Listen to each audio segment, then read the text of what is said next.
सरस्वत्यै नमः। ओम श्री गुरुभ्यो नमः। सदाशिवसमारम्भां शङ्कराचार्यमध्यमाम् अस्मदाचार्यपर्यन्तां वन्दे गुरुपरम्परां। श्रुतिस्मृतिपुराणानाम् आलयं करुणालयं नमामि भगवत्पादं शङ्करं लोकशङ्करं। शङ्करं शङ्कराचार्यं केशवं बादरायणं सूत्रभाष्यकृतौ वन्दे भगवन्तौ पुनः पुनः। समस्तजनकल्याणे निरतं करुणामयं नमामि चिन्मयं देवं सद्गुरुं ब्रह्मविद्वरम्। नीलाम्बुजश्यामलकोमलाङ्गं सीतासमारोपितवामभागं पाणौ महासायकचारुचापं नमामि रामं रघुवंशनाथम्।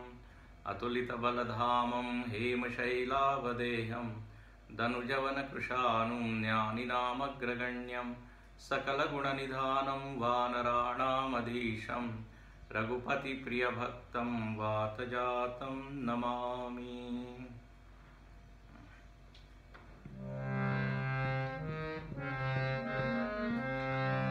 श्रीराम जय जय राम। श्रीराम जय जय राम। श्रीराम जय जय राम। श्रीराम जय जय राम। श्रीराम जय जय राम। श्रीराम जय जय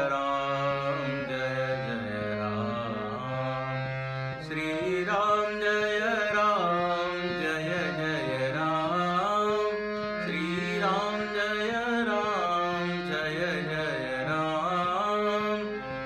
श्रीराम जय जय राम। श्रीराम जय जय राम।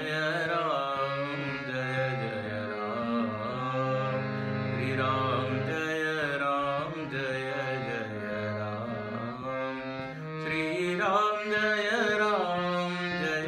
जय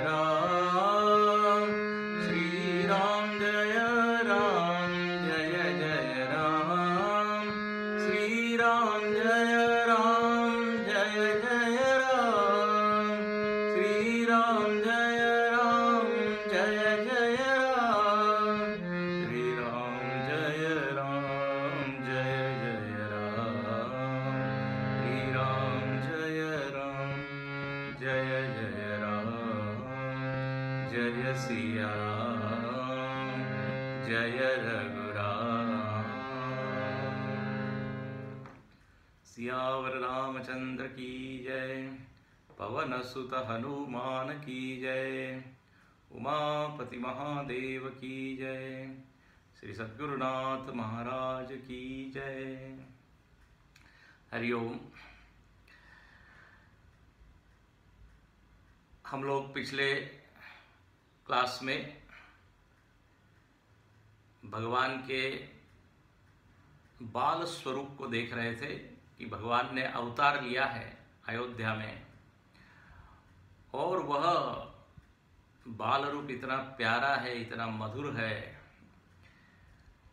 कि शंकर जी भी अपने आप को रोक नहीं पाते। बोले हम भी उनका दर्शन करने अयोध्या जाएंगे। हमने देखा था कि भगवान शंकर और काकभुशुंडी जी दोनों भगवान के बड़े भक्त हैं। काकभुशुंडी जी के तो इष्ट देव बालराम ही हैं। 5 वर्ष तक कहते हैं अयोध्या में ही रहते हैं। भगवान शंकर निरंतर राम जी का ध्यान करते हैं, राम का जप करते हैं, राम की कथा करते हैं। उनका पूरा जीवन राममय है। यदि कोई कथा सुनाने वाला हो तो सुनने चले जाते हैं। भगवान शंकर अच्छे श्रोता भी है, अच्छे वक्ता भी है, अच्छे ध्याता भी है, अच्छे जापक भी है, तो नाम का जप कर रहे हैं, रूप का ध्यान कर रहे हैं, कथा का श्रवण कर रहे हैं। तो ऐसे भोले बाबा हमने देखा कि पार्वती जी को सुनाते हैं कि हम गए थे, और मजे की बात यह है कि पार्वती जी भी वहाँ थी, लेकिन शिव जी पहचान नहीं पाए। पिछली बार हमने देखा सखी के रूप में, दासी के रूप में पार्वती जी थी, वो राम जी के महल में शिव जी को ले गई। शिव जी बने हुए थे ज्योतिषी।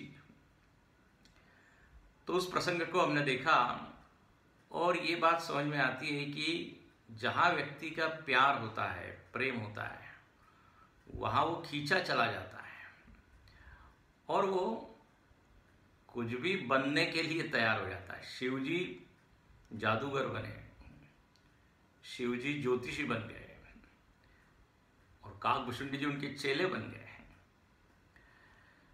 अब कहते हैं परमानंद प्रेम सुख फूले, बीथी न फिरई मगन मन भूले।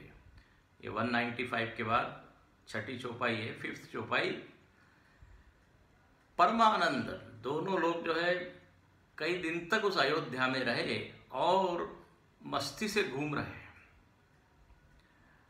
अब कहते हैं उसके बाद भगवान के नामकरण का अवसर आया है, और अब देखिए संस्कार होते हैं।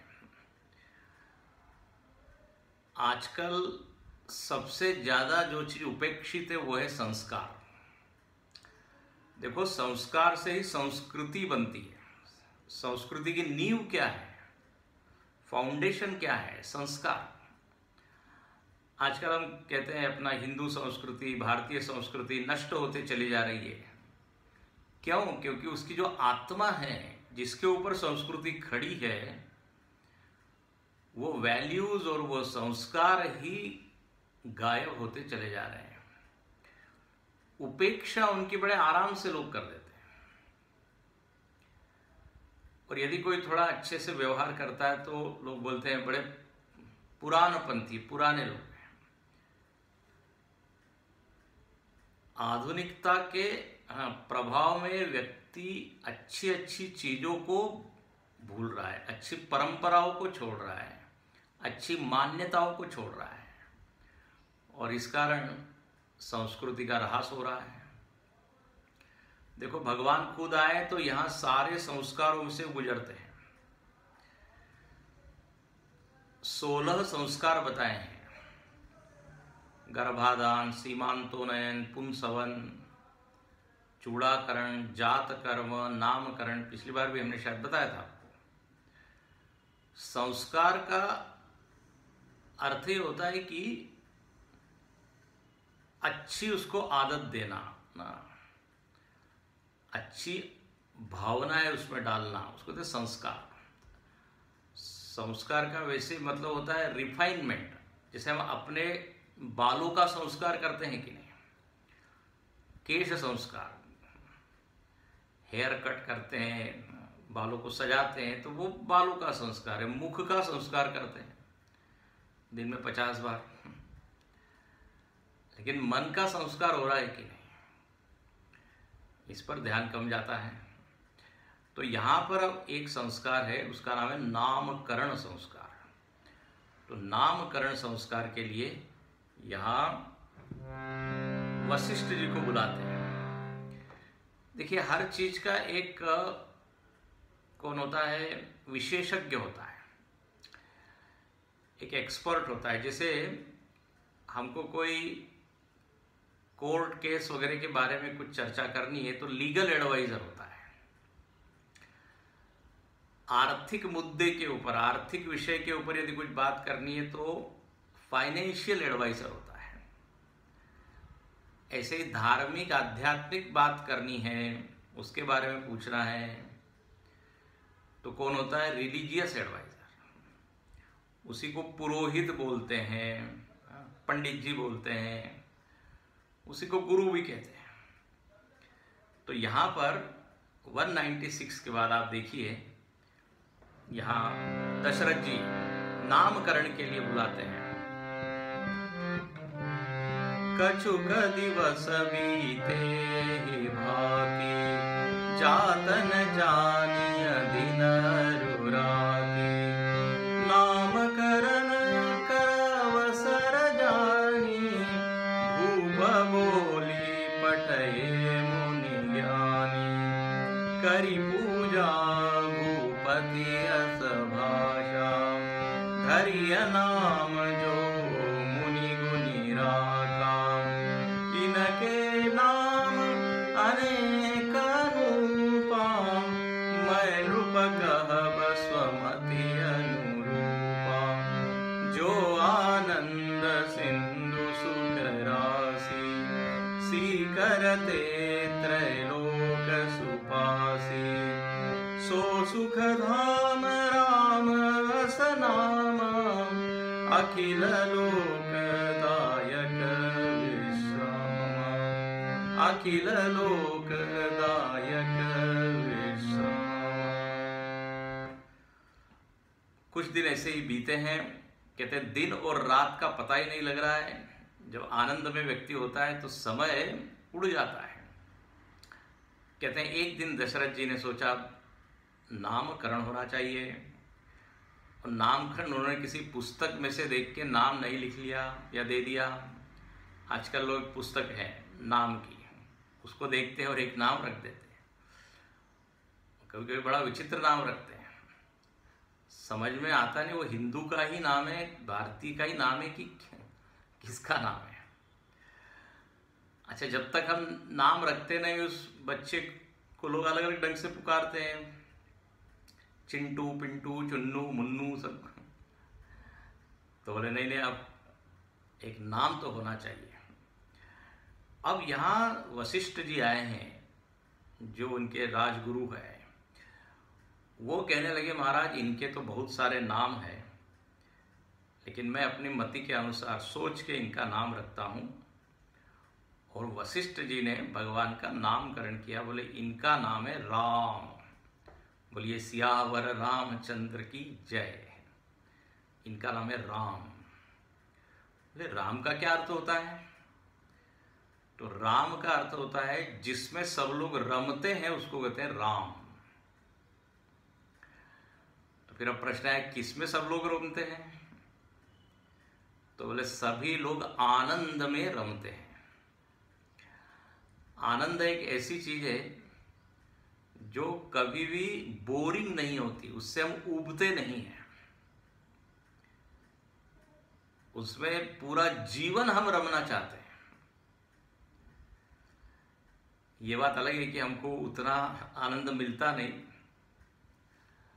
गुरुदेव कहा करते थे जैसे भोजन कई बार बनता है लेकिन उसमें कुछ स्वाद नहीं होता, तो ले दे के एक अचार होता है, वो अचार बीच बीच में वो चखता है और थोड़ा टेस्ट का अच्छे स्वाद का अनुभव करता है। तो वो कहा करते थे अपने जीवन में ये आनंद ही अचार की भांति है, थोड़ा सा बीच बीच में से मिलते रहता है।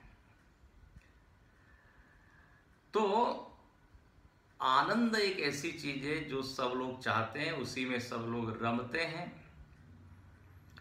तो जो आनंद सिंधु सुख राशि, राम का अर्थ है आनंद का समुद्र। रमन्ते सर्वे जना रमन्ते यत्र, सब लोग जिसमें डूबते हैं। इसलिए गुरुदेव ने अपने मिशन का भी जो मोटो है वो यही दिया है कि अधिक से अधिक लोगों को अधिक से अधिक आनंद देना, अधिक से अधिक समय के लिए। यही मिशन का लक्ष्य है, to give maximum happiness to maximum people for maximum time. क्योंकि finally we want happiness only, और कुछ नहीं चाहिए वास्तव।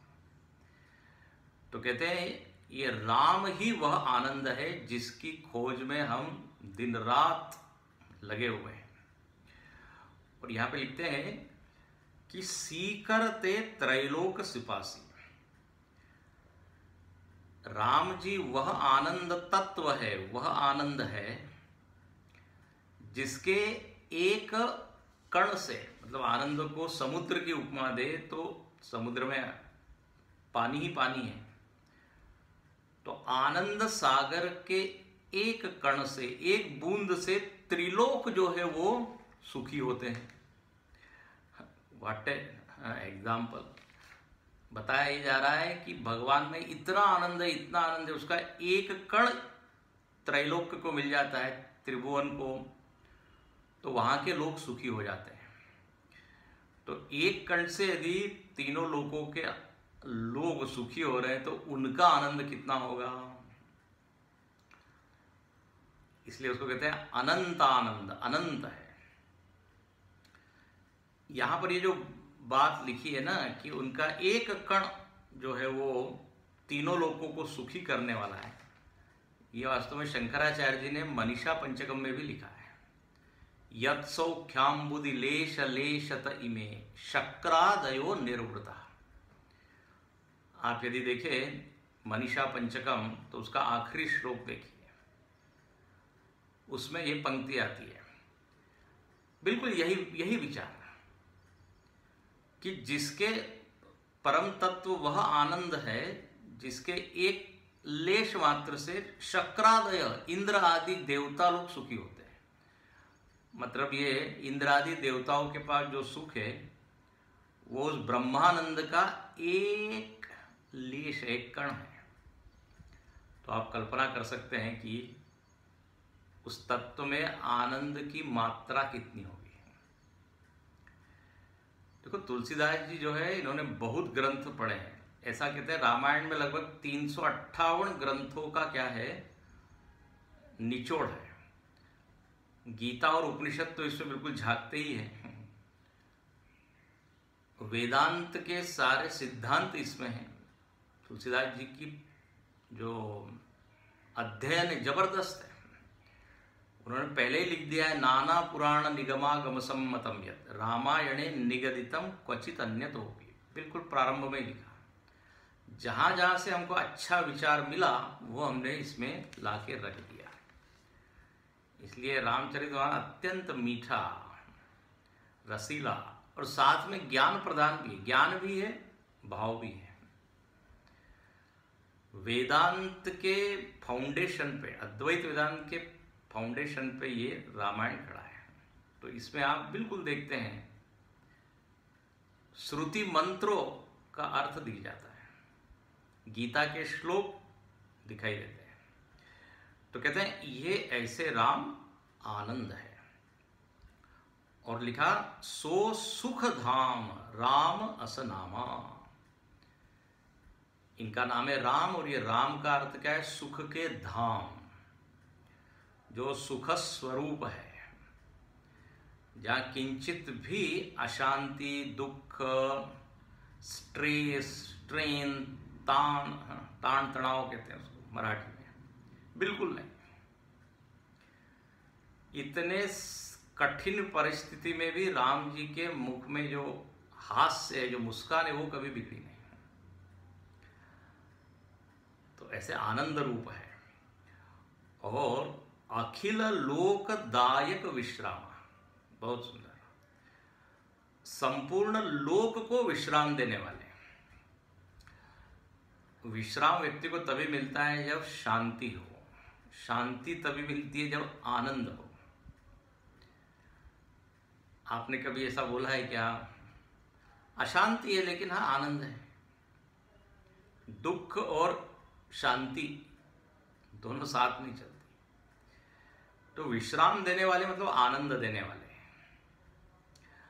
और यहाँ पे एक महत्वपूर्ण पॉइंट ये है कि सारे लोग उनके प्रेजेंस में, उनकी उपस्थिति में खुश होते हैं, विश्राम को प्राप्त करते हैं। स्वयं तो आनंद रूप है ही, लोगों को भी आनंद देते हैं। समाज में कई बार ऐसा देखा जाता है, खुद तो बड़े शांत है, खुद तो बड़े आनंद है, लेकिन लोगों को परेशान कर रहे हैं। राम जी का ये स्वभाव नहीं है। बड़े आनंद से लोग जो है दूसरों को दुख देते रहते हैं, उनको बाधाएं खड़ी करते हैं, विघ्न खड़े करते हैं, मजे लेते हैं, आनंद। सामने वाला परेशान हो रहा है उसकी चिंता नहीं। तो विग्रह संतोषी कहते हैं। लेकिन यहां कैसे, अखिल लोकदायक विश्रामा। इसलिए जब भगवान प्रकट हुए तो वहां भी विश्राम शब्द बोला है। जग निवास प्रभु प्रकटे अखिल लोक विश्राम। कौन से भगवान प्रकट हुए, बोलो सबको जो आनंद देने वाले हैं। तो ऐसा यह जो आनंद तत्व है वही राम है। अब देखो इसके ऊपर थोड़ा सा विचार करें, फिर हम आगे चलते हैं।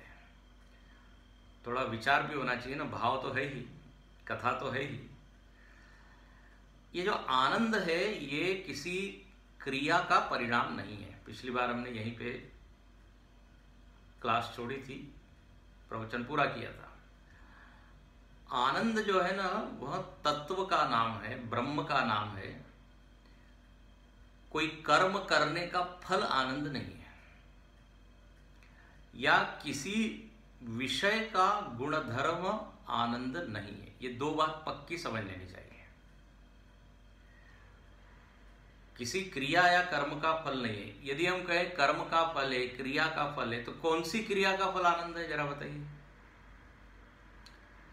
कौन सी क्रिया का फल आनंद है? एक व्यक्ति को एक क्रिया में आनंद मिलता है, वही दूसरा आदमी उस क्रिया करने को बिल्कुल नहीं चाहता।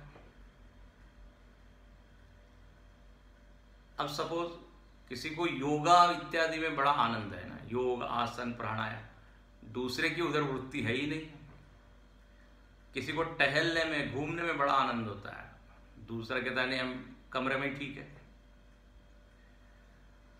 सो क्रिया से आनंद नहीं निकलता, मतलब क्रिया में आनंद नहीं है, क्रिया आश्रय नहीं है आनंद की।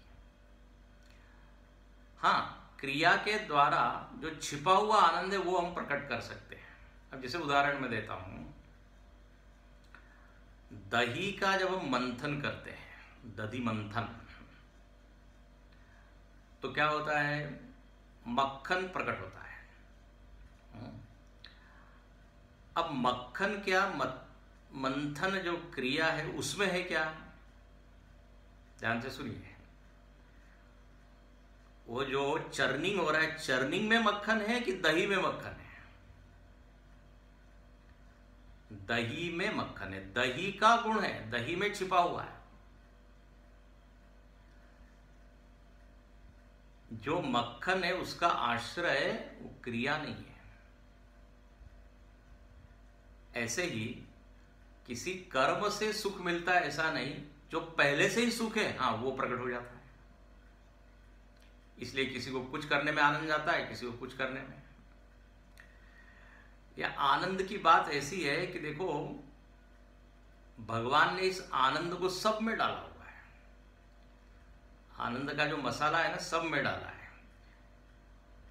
यदि आनंद न हो ना वस्तु में, व्यक्ति में, परिस्थिति में, तो सब के सब चीज श्रम हो जाएगी, लेबर, मतलब केवल क्या, श्रम, मेहनत। अरे भाई भोजन करने में यदि आपको आनंद नहीं होगा ना तो ये चबाना भी एक श्रम हो जाएगा, बोर हो जाएंगे, थक जाएंगे। भोजन में रस है, भोजन में आनंद है, इसलिए चबाने की क्रिया करने में मजा आता है। ऐसा लिख दिया है उपनिषद ने कि को हेवान्यात कप प्राण्यात, ये श्वास लेते हैं छोड़ते हैं, ये हम इतनी मेहनत कर रहे हैं, क्यों? बोले अपने में आनंद है इसलिए। यदि स्व में आनंद नहीं होता तो व्यक्ति श्वास लेना छोड़ना ये तो क्यों करता? अब बताइए, इतनी छोटी सी ये क्रिया है, इसमें भी आनंद छिपा हुआ है।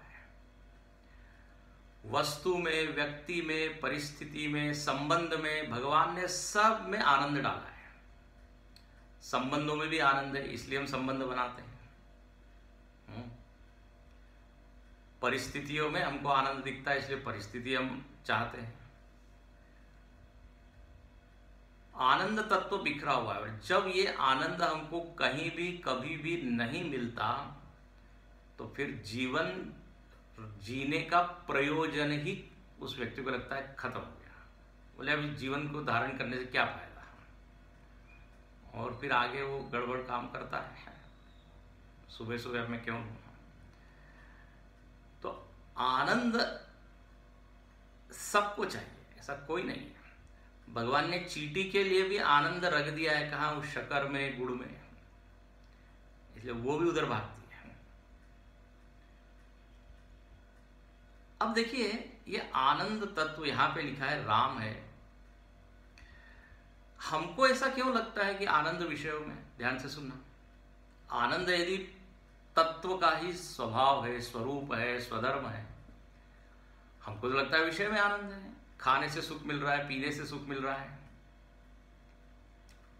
देखने से सुख मिल रहा है, जाने आने से सुख मिल रहा है। एक शब्द में बोले तो विषयों में आनंद है, विषय आनंद। ये बहुत बढ़िया विचार है वेदांतों में। वेदांत में इस पर विचार किया कि विषय में आनंद है कि आत्मा में आनंद है, राम में आनंद है कि काम में, बाहर की जो इच्छा है, विषय है, उनमें। तो देखिए, इसके ऊपर चिंतन किया और जो यहां लिखा है बिल्कुल वही निर्णय आता है। हम कर्म करते हैं और कर्म से एक परिस्थिति बनाते हैं, ध्यान से सुनना। और जब वो परिस्थिति अनुकूल बन जाती है तो हमारा मन क्या हो जाता है? शांत हो जाता है। और जब मन शांत होता है तो भीतर का जो आनंद है वो उसमें प्रतिबिंबित होता है, रिफ्लेक्ट होता है। रिफ्लेक्शन के लिए देखिए, बाहर भी आप देखते थे, आपका रिफ्लेक्शन आपको आईने में देखना है तो कैसा होना चाहिए? साफ होना चाहिए ना आईना, टेढ़ा मेढ़ा नहीं होना चाहिए, तो दिखेगा नहीं ठीक, स्वच्छ होना चाहिए। ऐसे ही आनंद तत्व है भीतर, जब मन शांत हो जाता है तो उसमें वो प्रकट हो जाता है। That is the right medium to reflect that inner happiness और जॉय।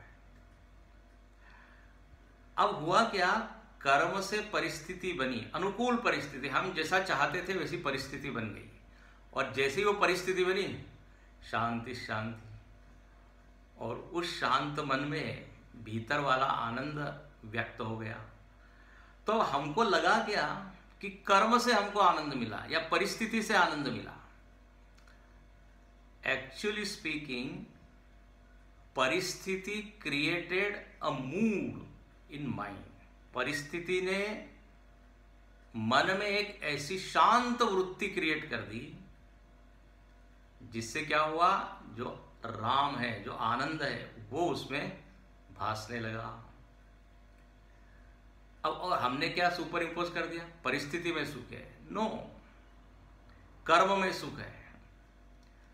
कर्म और परिस्थिति का इतनी ही भूमिका है, इतना ही रोल है कि वो एक बढ़िया मन तैयार कर देता है, जिस मन में आनंद प्रतिबिंबित हो।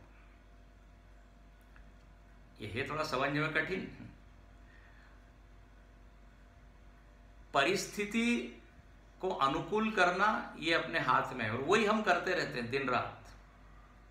अच्छा घर बनाते हैं, वस्तुएं लाते हैं, TV, fridge, mobile, computer, car, what is this? ये सारे अपने आसपास अनुकूल परिस्थिति का निर्माण करता है। और उसके कारण क्या होता है? मन में थोड़ी शांति रहती है और तब आनंद प्रकट होता है। लेकिन हमको लगता है कि घर के कारण सुख है, कार के कारण सुख है। किसी को कार की इच्छा है, उस इच्छा के कारण मन उसका इतना बेचैन है, इतना अस्थिर है। जैसे ही कार आ गई, मन शांत हो गया। शांत मन हुआ तो आनंद उसमें व्यक्त हुआ। लेकिन हमने सुपर इंपोज कर दिया किसके ऊपर? कार के ऊपर। अब देखो, इसका उल्टा करते हैं। जिसका मन पूरी तरह शुद्ध है और शांत है, बिना परिस्थिति के, परिस्थिति चाहे प्रतिकूल हो, उसके पास कार नहीं है, सपोज घर नहीं है, लेकिन उसका मन एकदम शांत है, तो भीतर का आनंद प्रकट होगा कि नहीं? बिल्कुल होगा। तो जो साधु महात्मा सन्यासी, हाँ, संत लोग जो रहते हैं बड़े बड़े, बिना किसी बाह्य वस्तु के आनंद में आखिर आनंद आया कहाँ से? यदि कार में ही आनंद होता, बिल्डिंग में ही आनंद होता, आइसक्रीम में ही आनंद होता, तो वो तो महाराज बिल्कुल दुखी होते, क्योंकि उनके पास ये चीज ही नहीं है। लेकिन फिर भी मजा है। मन मस्त हुआ तब क्यों बोले, मन लागो मेरो यार फकीरी में, जो सुख पाओ राम भजन में, सो सुख नाही अमीरी में। तो अमीरी में यदि सुख होता, वस्तु में, संबंधों में, तो इन लोगों के पास तो ये है नहीं। अकेले हैं लेकिन फिर भी मस्त है, और हम लोग सबके साथ हैं फिर भी त्रस्त हैं, इतने व्यस्त हैं। तो इससे क्या सिद्ध होता है कि आनंद का एड्रेस, आनंद का पता हमको ठीक से मालूम नहीं है। राम एवं आनंद, यदि मन, इसलिए शंकराचार्य जी ने अपने भाष्य में बहुत अच्छी बात लिखी कि बाहर की परिस्थिति वृत्ति की उपस्थापिका होती है, ऐसा शब्द दिया, मतलब अच्छी वृत्ति को बनाती है। अब किसी की वृत्ति जो है जप तप पूजा पाठ इत्यादि से बन रही है, मन उसका मूड तैयार हो रहा है, वातावरण अच्छा बन रहा है मन में, तो वो क्यों फालतू की दूसरी चीजों में जाएगा? वो फिर मन को शांत करेगा। तो यहां कहने का भाव यह है, अब ये थोड़ा वेदांत है, कि जो आनंद, इसलिए उपनिषद ने कहा यो वै भूमा तत्सुखम, कल ही मैं एक जगह प्रवचन कर रहा था, बोले आनंद किसका धर्म है? तो बोले जो अनंत है ना वही आनंद है, जो चीज अल्प है उसमें आनंद नहीं है। तो अनंत तो केवल ये तत्व ही है, आत्म तत्व ही है। इसलिए यो वै भूमा तत्सुखम न अल्पे सुखम अस्ति, अल्प में सुख है नहीं। तो यहां पर इसलिए लिख दिया जो आनंद सिंधु सुख राशि। बस हमारी वृत्ति यदि हमेशा शांत बने रहे, बिना परिस्थिति के, परिस्थिति निरपेक्ष, वस्तु निरपेक्ष, हो गया तब काम। हम लोगों को जो आनंद मिलते रहता है वो हमेशा परिस्थिति सापेक्ष, वस्तु सापेक्ष, व्यक्ति सापेक्ष। अनुकूल व्यक्ति हो तो फिर आनंद है, क्यों? अनुकूल व्यक्ति होगा तो मन शांत होगा, मन शांत होगा तो फिर भीतर का आनंद व्यक्त होगा। तो ऐसा यहां पर ये राम नाम के पीछे छिपा हुआ ये रहस्य है। सो सुखधाम राम अस नामा, अखिल लोक दायक विश्रामा। ऐसे इस आनंद में सब लोग रमते हैं। जिसको मालूम पड़ गया कि आत्मा ही राम है, आत्मा ही आनंद है, तो वो फिर बाहर उसका जो भटकना है वो शांत हो जाता है। अरे भाई जब घर में ही आनंद मिल रहा है तो क्यों मार्केट में जाए? अब किसी का पेट भरा हुआ है तो क्यों वो भोजन करने के लिए इधर उधर भटकेगा? तो जिसका मन शांत है, बस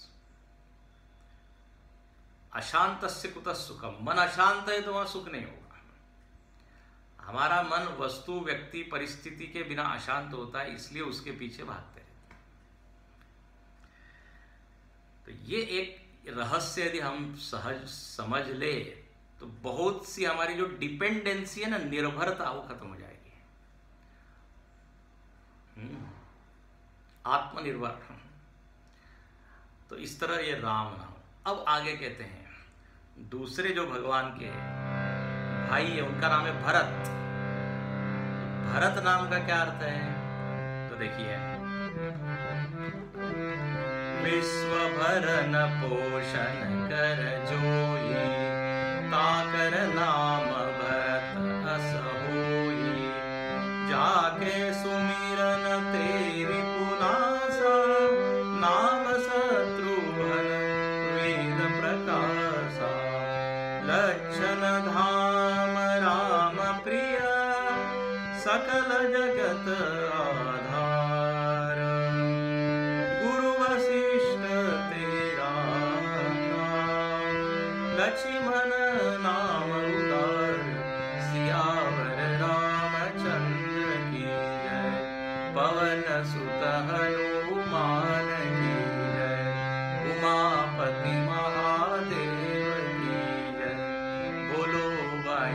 सब संतन की जय। अब कहते हैं दूसरे जो भगवान के भाई, उनका नाम रखा भरत। भरत का अर्थ क्या है? विश्व भरन पोषण कर जोई, ताकर नाम भरत अस होई। बोले जो विश्व का भरण पोषण करते हैं उसको कहते हैं भरत। बोले भरण पोषण, भरत जी ने भरण पोषण किया। अब लोगों को लगता है भरण पोषण मतलब क्या? अन्न क्षेत्र खोल दिया होगा, भंडारा। लोगों को भरण पोषण का एक ही अर्थ है, अन्न को खाना, पेट भरना और शरीर का पोषण करना। देखो यहां पे बहुत सुंदर अर्थ है। भरत जी तो ऐसे हैं महाराज, प्रेम की मूर्ति है। आगे लिखा हुआ है कि राम जी के ये सारे अंश है। हाँ, भरत लक्ष्मण, आगे बड़ा सुंदर वर्णन है। ये जो प्रेम है ना, भरत जी, यदि राम जी आनंद की मूर्ति है, एम्बॉडीमेंट ऑफ ब्लिस और happiness, Bharat ji embodiment of love है, प्रेम। उनके आंखों में हमेशा ही अश्रु है। देखो जो प्रेमी होता है, भावुक होता है, उसके लक्षण बताए, उसका गला हमेशा रूंधा हुआ होता है, आंखें सजल होती है। पूरे रामायण में हम देखते हैं। अच्छा, जो प्रेम की मूर्ति है वही तो लोगों का भरण पोषण कर सकता है कि नहीं? लोगों की मदद कर सकता है, लोगों का हित कर सकता है। इसलिए एकदम परफेक्ट नेम है भरत, भरण पोषण करने वाला। 14 वर्ष भरत जी ने भरण पोषण किया अयोध्या का। राम जी वन में है, लक्ष्मण जी वन में है। और खासियत, विशेषता भरत जी की यह है, बिना सिंहासन पे बैठे अयोध्या के प्रजा को उन्होंने सुख दिया। ऐसा उनका व्यक्तित्व है। उनको हालांकि पूरा हक था, अधिकार था बैठने का। भगवान ने तो छोड़ दिया था उन्हीं के लिए, क्योंकि कैकेयी ने कहा था भरत जी को राज्य और आपको वनवास। लेकिन भरत जी त्याग की मूर्ति है, प्रेम की मूर्ति है। बोले हमारा प्रेम राम जी से, कुर्सी से नहीं है। हाँ, yes, I will represent Ram. मैं राम जी का प्रतिनिधि होके शासन को संभालूंगा, बट मैं शासक नहीं होऊंगा। हम हमेशा कहते हैं, हमारे स्वामी जी भी कहते रहे कि भरत जी दुनिया के पहले ट्रस्टी है। ट्रस्टी, हाँ, ट्रस्ट होता है, वो संभालता है। उस ट्रस्ट से बड़े बड़े काम होते हैं, लेकिन वो उसमें ओनरशिप नहीं होती, अधिकार नहीं है। भरत जी साफ कहते हैं कि सब संपत्ति रघुपति के आही। सारी संपत्ति महाराज आपकी है, आपकी ओर से मैं शासन करूंगा। ये बहुत बड़ा त्याग है। एक तरफ रामायण है, एक तरफ महाभारत है। धृतराष्ट्र को प्रतिनिधि, राजा के प्रतिनिधि के रूप में बिठा दिया गया। बोले जब तक पांडु का पुत्र न हो तब तक तुम प्रतिनिधि के रूप में क्या बनो, राजा बनो। क्योंकि जो अंध व्यक्ति है उसको शासन करना बड़ा कठिन है, उसमें ठीक से संभलेगा नहीं। जो योग्य व्यक्ति है उसी को बिठाना चाहिए। लेकिन महाराज धृतराष्ट्र ने ऐसी कुर्सी पकड़ ली, छोड़े ही नहीं। और फिर वही गुण दुर्योधन में। दुर्योधन बोलता है मेरा ही अधिकार है इसमें। तो युधिष्ठिर आदि इतने योग्य लोग, उनको जंगल में भटकना पड़ा। कितना एफर्ट, प्रयत्न करना पड़ा, तब इतना बड़ा युद्ध हुआ, तब जाके। तो एक रामायण ऐसा है जहां अधिकार होने पर भी पूरी स्वतंत्रता है बैठने की, फिर भी नहीं बैठ रहा है, त्याग। और इधर जो है लोभ है। परिणाम आप देखिए, लोभ का परिणाम महाभारत हुआ, त्याग का परिणाम रामायण। परिवार में यदि एक लोभी हो आ जाए पूरा परिवार टूट जाता है, संबंध छितर बितर बिखर जाते हैं सब। बताइए, इस एक लोभ के चलते कितने लोगों की हत्या हुई, मरण हुआ, इतना बड़ा घोर युद्ध हुआ।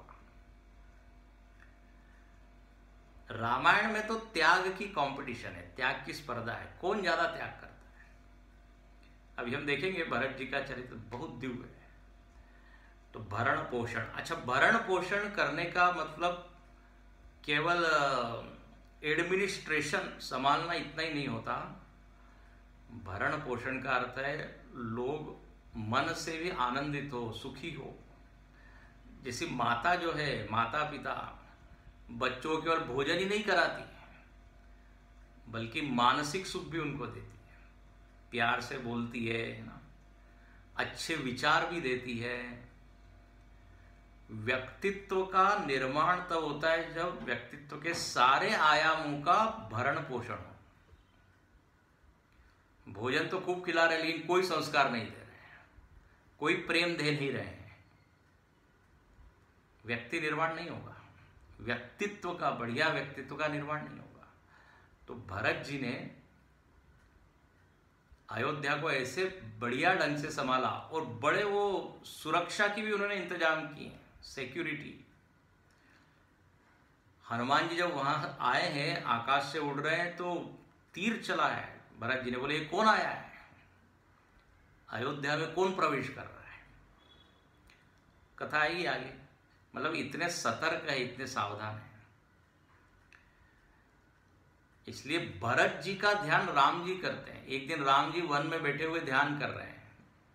लोगों ने पूछा, महाराज पूरी दुनिया आपका ध्यान करती, आप किसका ध्यान कर रहे हैं। बोले, मैं भरत का ध्यान कर रहा हूं, क्योंकि उसका मन तो सतत मेरे में ही लगा हुआ है। ऐसे ये हमारे भरत जी है। तो विश्व पर भरण पोषण कर जोई, ताकर नाम भरत अस होई, जाके सुमिरन तेरी पुनासा, नाम शत्रुघ्न वेद प्रकाशा। अगले जो उनसे छोटे हैं उनका नाम है शत्रुघ्न।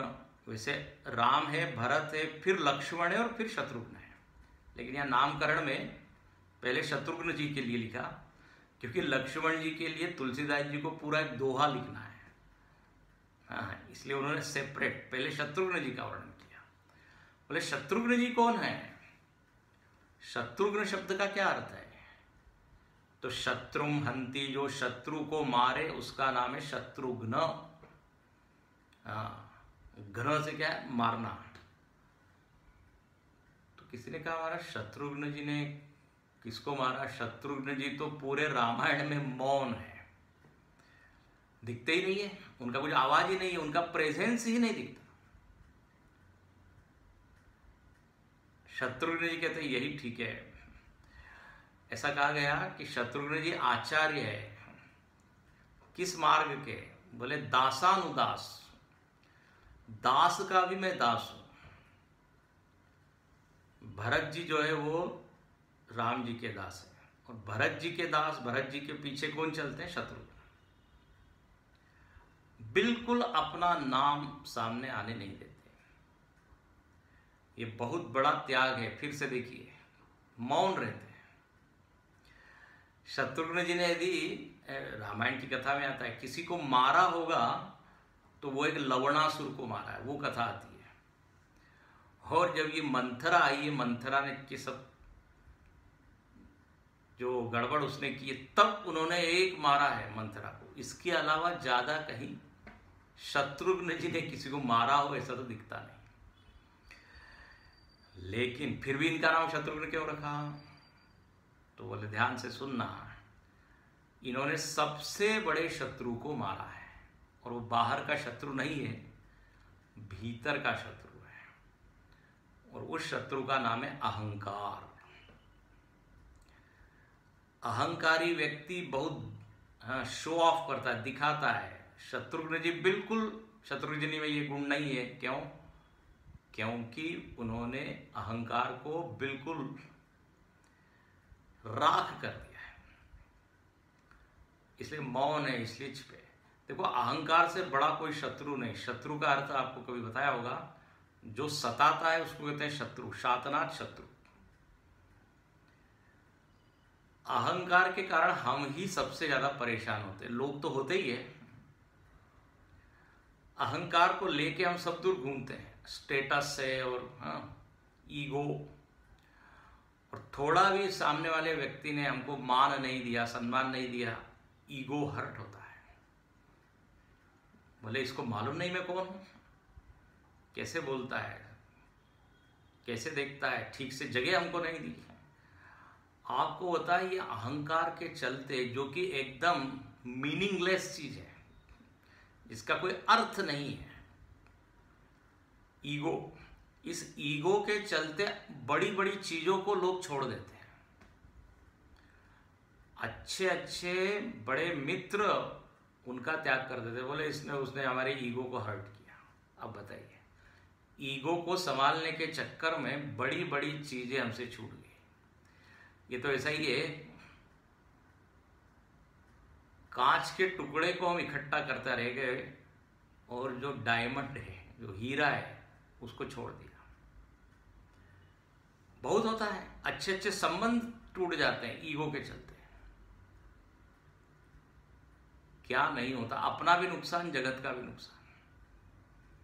इसलिए सबसे बड़ा शत्रु अहंकार की चर्चा तो आगे हम करते रहेंगे। शत्रुघ्न जी ने ये काम किया है। अच्छा, अब लक्ष्मण जी हैं। बोले लक्ष्मण, ये चौथा नाम है चौथे भाई का।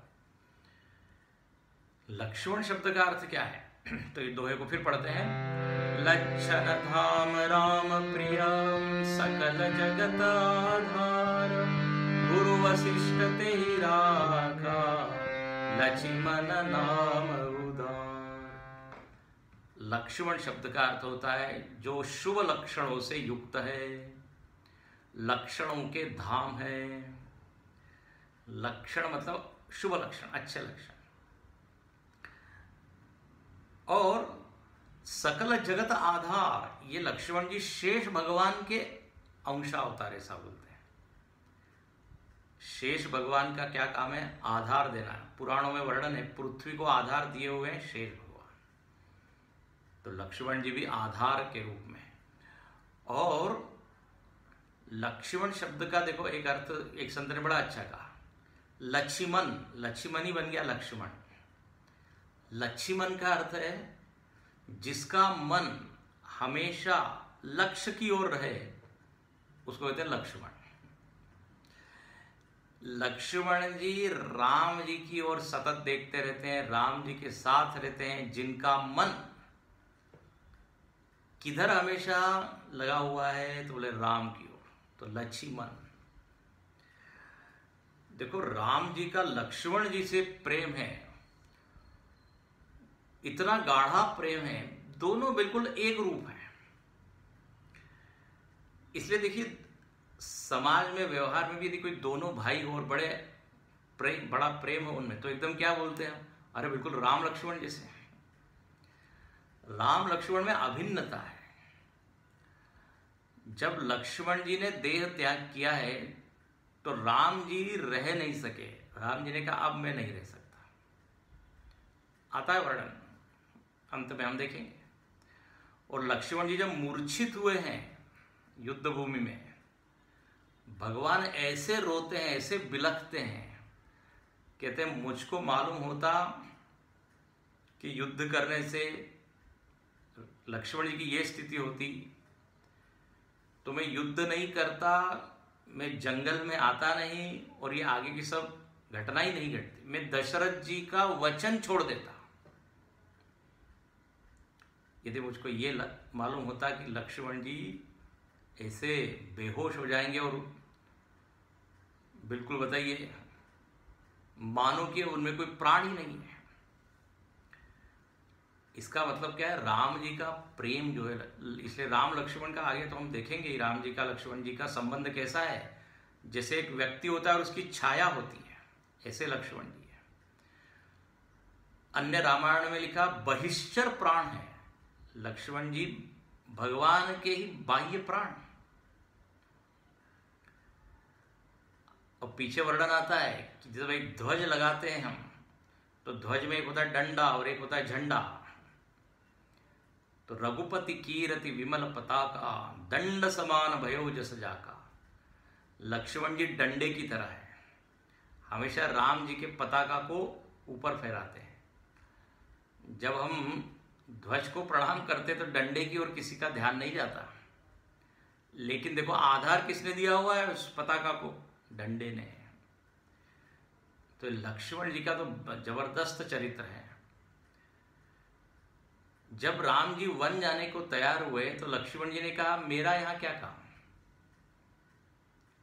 जहां राम है वही अयोध्या है। देखो जब विश्वामित्र जी मांगने आए दशरथ जी के पास राम जी को, तो विश्वामित्र जी ने ये नहीं कहा कि हमको राम और लक्ष्मण दो, क्या बोला? राम जी दो। क्यों? क्योंकि उनको मालूम ही है राम जी को हम ले जाएंगे तो साथ में लक्ष्मण जी आने वाले ही हैं और उनकी भी जरूरत है। तो राम कहते ही लक्ष्मण जी का सहज क्या होता है? स्मरण होता है। जैसे कृष्ण अर्जुन दोनों एक साथ, तो ऐसे ये लक्ष्मण जी एक से एक बढ़िया गुण है। लगता है कि वो बड़े गर्म है, बड़े क्रोधित है, लेकिन उनका क्रोध राम के यश को बढ़ाने के लिए, आगे हम बताएंगे आपको। उनका क्रोध जो है, ध्यान रखना, द्वेष प्रेरित नहीं है, द्वेष के कारण क्रोध नहीं करते। राम जी का कोई अपमान करता है तो क्रोध करते हैं, तो क्रोध भी राम जी के लिए है। हमारा अपमान हो जाए तो चलेगा। तो ऐसे ये लक्ष्मण जी लक्षण धाम। तो इस तरह राम, लक्ष्मण, भरत, शत्रुघ्न ये नामकरण हुआ। और अब आगे कथा में चलते हैं, जहां वर्णन है कि माता कौशल्या भगवान को गोद में खिलाती है, प्यार करती है। 198 में बड़ा अच्छा लिखा कि व्यापक ब्रह्म निरंजन निर्गुण विगत विनोद। जो व्यापक ब्रह्म है, जो निर्गुण है, जो सर्वव्यापक है, वो आज एक माता जी के गोद में छोटा सा बन के खेल रहा है। जिसके गोद में ब्रह्मांड है, ध्यान से सुनना, जिसके पेट में ब्रह्मांड है, वह आज एक छोटा सा रूप लेके कौशल्या को सुख दे रहा है। और अब यहां थोड़ी सी बाल लीलाएं हैं।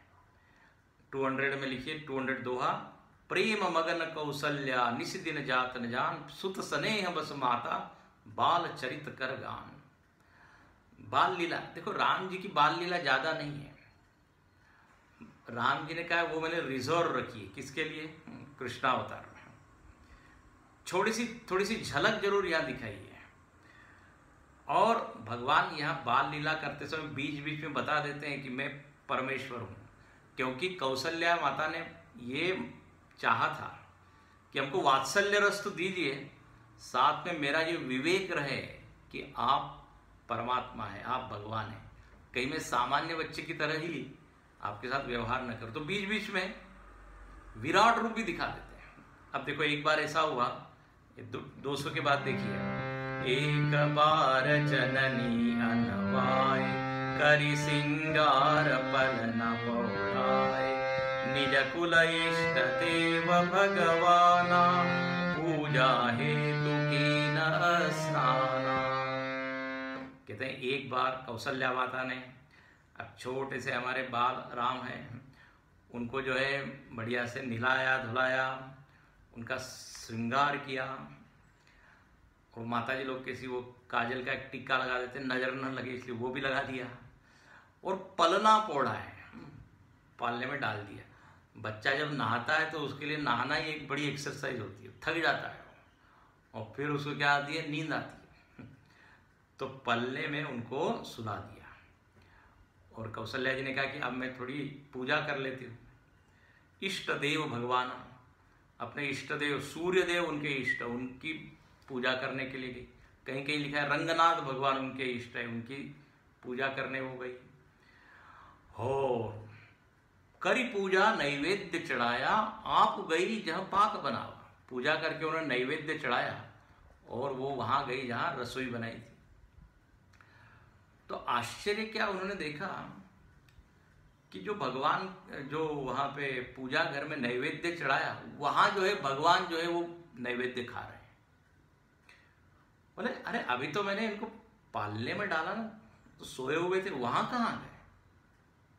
भाग के एकदम जाके देखती है पालने में, वहां भी आराम से सो रहे हैं। और बोले यहां है कि वहां है? फिर वहां गई तो वहां देखा वहां खा रहे आराम से। फिर दौड़ के आई इधर। तो यहां वर्णन है, इहा उहा दुई बालक देखा, मति भ्रम मोर की आन विशेषा। बोले ये क्या है, वहां है कि यहाँ है? दोनों तरफ बालक दिख रहा है। मेरे को चक्कर तो नहीं आ रहा है, कुछ वर्टिको कुछ मति भ्रम हो गया है, एकदम वो आकुल व्याकुल हो गई और एकदम वो बैठ गई। तब भगवान जो है मुस्कुराते हैं और कौशल्या क्या देखती है, देख राव मातई निज अद्भुत रूप अखंड, रोम रोम प्रति लागे कोटि कोटि ब्रह्मांड। माता जी ने भगवान के विराट रूप को देखा, अनेक भगवान के रोम रोम में अनेक ब्रह्मांड। जैसे यशोदा जी को कृष्ण भगवान ने अपने मुख में दिखाया था, मुख खोलो मिट्टी खा के आए हो। तब भगवान ने मुख खोला, देखा तो क्या, पूरा ब्रह्मांड, अगणित रवि शशि, यहां पे लिखते हैं अनेक सूर्य चंद्र ब्रह्मा विष्णु, मैं सबको देखा। कौशल्या जी एकदम देख के आश्चर्यवत पश्यति, एकदम विस्मय मंत देखी मन देखा भगवान ने कि कौशल्या जी जो है एकदम घबरा रही है थोड़ी। फिर से शिशु रूप ले लिया, मतलब झलक उन्होंने दिखवा दी कि मैं केवल पालने में नहीं हूं, मैं सर्वव्यापक हूं। मुझको आप केवल एक देश में डोंट लिमिट मी, मैं देश काल वस्तु परिच्छिन्न नहीं हूं, हर देश में हर काल में हर वस्तु में हूं। तो ये यहाँ पे एक लीला करके उन्होंने अपने विराट रूप को दिखाया। जैसे अर्जुन को साक्षात भगवान कृष्ण ने विराट रूप का दर्शन कराया, विश्वरूप दर्शन, ऐसे ही यहाँ पर भी। अब कहते हैं भगवान को कौशल्या जी भोजन कराती है। अब वो लीला हम अगले क्लास में देखेंगे, अगले बुधवार को। बहुत ही प्यारी बाल लीला है। और भगवान अब थोड़ा सा चलते भी हैं, तो कैसे चलते हैं, तो यहाँ वर्णन है, ठुमुकी ठुमुकी ठुमुकी चलत रामचंद्र, अगली बार हम देखेंगे। और फिर अगले बुधवार को हम देखेंगे कि भगवान का यज्ञोपवीत संस्कार होता है। भगवान गुरुकुल में जाते हैं, देखो सारे संस्कार हो रहे हैं, उपनयन संस्कार, यज्ञोपवीत, वेदारंभ, ये सारे संस्कार भगवान के होते हैं। और फिर भगवान बड़े होते हैं। जैसे जैसे आप कथा पढ़ते हैं, आप अनुभव कर सकते हैं कि हम भगवान के साथ चल रहे हैं, भगवान धीरे धीरे बड़े हो रहे हैं। जैसे एक शिशु को हम देखते हैं, घुटने के बल चलता है, फिर थोड़ा लड़खड़ाते हुए चलता है। तो यहाँ पर भी बालराम, फिर 5 साल के बाद पौगंड अवस्था कहते हैं, थोड़े से भगवान चलते हैं, फिर किशोर रूप, फिर तरुण रूप, फिर प्रौढ़ रूप, सारे रूपों का यहाँ वर्णन है, वो हम आगे देखेंगे। आज यहीं रुकते हैं। हरि भजन बिना सुख शांति नहीं, हरि भजन बिना सुख शांति नहीं, हरि नाम बिना आनंद नहीं, हरि नाम बिना आनंद नहीं, श्री राम बिना विश्राम नहीं, श्री राम बिना विश्राम नहीं, श्री कृष्ण बिना आनंद नहीं, श्री कृष्ण बिना आनंद नहीं, हरि भजन बिना सुख शांति नहीं, हरि भजन बिना सुख शांति नहीं, सुख शांति नहीं, आनंद नहीं। ओम पूर्णमद पूर्णमिदं